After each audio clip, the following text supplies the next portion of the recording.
Ladies and gentlemen, welcome back to the GLC podcast. My name is Michael and I'm here with Riyadh.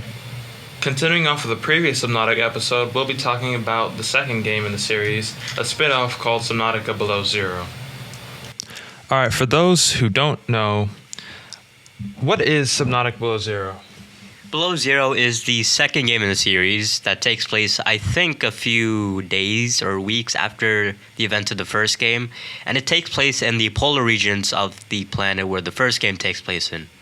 So how different is Below Zero from the original game?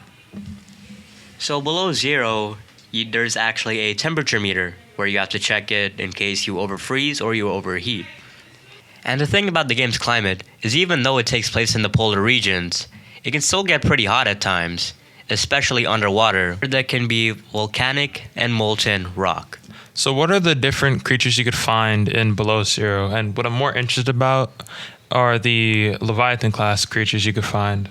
So some of the creatures you can find in Below Zero, they're mostly actually just types of species of other fish in the original game.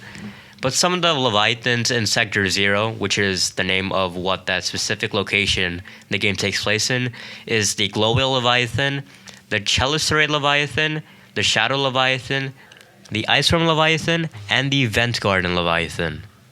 So I have another question. Many of the fans that I've seen say that Below Zero is inferior to the original. And what do you have to say to that?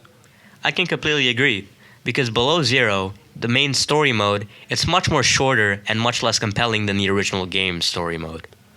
Alright, I'm pretty sure that's all we have to ask you, and there's probably more information we can get, but we're pretty much out on time. So, thank you everybody for tuning in to this episode, and have a nice day.